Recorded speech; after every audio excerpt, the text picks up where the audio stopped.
In the week that namesake, Olivia Colman was named the most powerful person on British television by the Radio Times. Cooke could one day eclipse the Broadchurch star with her impressive, confident, camera style and glamorous looks. The show's producers and actors are in no doubt that the 24-year-old is on the brink of big things. Olivia's social climber Becky Sharp is at the heart of Vanity Fair, which follows its characters' fortunes before and after the Battle of Waterloo. The question was always who would be our perfect Becky Sharp, says ITV drama boss Polly Hill, and that is undoubtedly Olivia Cooke.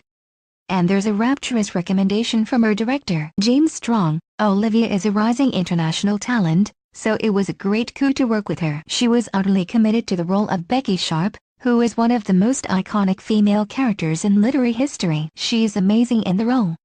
It will cement her in the minds of the nation. It settled then. Cooke is here to stay. The star herself, however, is taking nothing for granted.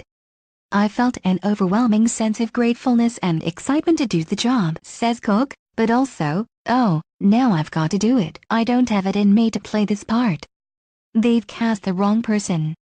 She is so iconic. The pressure of all of that. Everyone has their version of Becky Sharp in their head. She is so beloved. So after the joy of getting the role, I felt an impending dread of actually having to play her.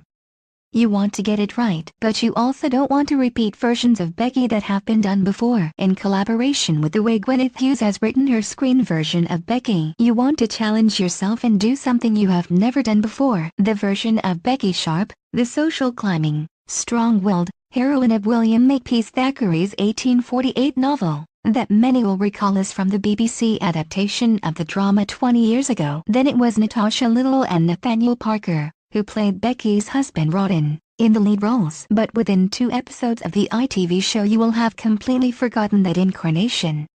I was going to steer away from them previous versions, explains Cooke, because I didn't want to be influenced by them. I had read the book and, obviously, Gwyneth's scripts. So I just wanted to work with that. But then I caught up with the Reese Witherspoon version.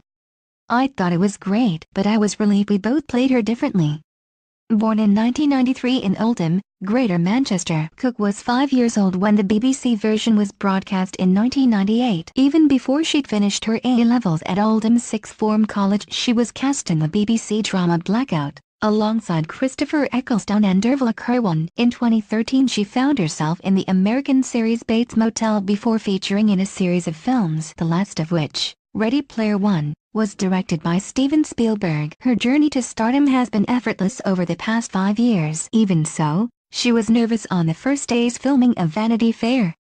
I was convinced I couldn't act, she reveals, and that I didn't know the character well enough. And then, as is the way with filming, we had to start in the middle of Becky's journey through society. We started on episode 4 and then went to episode 7.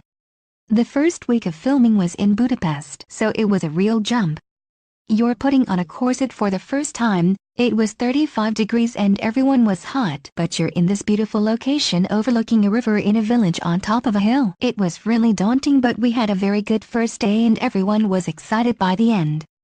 She needn't have bothered worrying. Her Vanity Fair co-star Frances de la Tour was more than impressed. When I think how young Olivia is and she worked incredibly hard every day. The role of Becky Sharp is a big ask and she really delivered. This is a vastly different production to the 1990s version. The first thing today's audience will notice is the use of modern music, even a version of a song by Madonna, to give the show a 21st century quality. Yes, it's a modern approach, says Cooke, but it still has huge elements of a British period drama. We've all pushed it with our performances, which sometimes were quite broad and theatrical. The script is incredibly humorous at times. They have also cast a number of rather comedic actors and actresses such as Martin Clunes. In terms of the style of Vanity Fair, the director James Strong and the director of photography at Rutherford have chosen really interesting shots, very unconventional shots, which you don't necessarily see in a period drama. There are a few looks to camera from Becky and there's an invitation for the audience with that. But there's no modernizing the costumes. The corset is so stifling. You are strapped in first thing in the morning and on set for 13, 14 hours. I lost so much weight. It restricts your appetite as well. How did people wear them every single day? They are so uncomfortable. So much faff which all seems really redundant.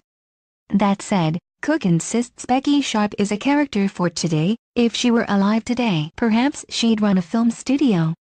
Becky would be the CEO of a huge company, or she'd be a performer because she's an incredibly good performer when she has to be. When she has to play on the sympathies of other characters, she is very convincing at that.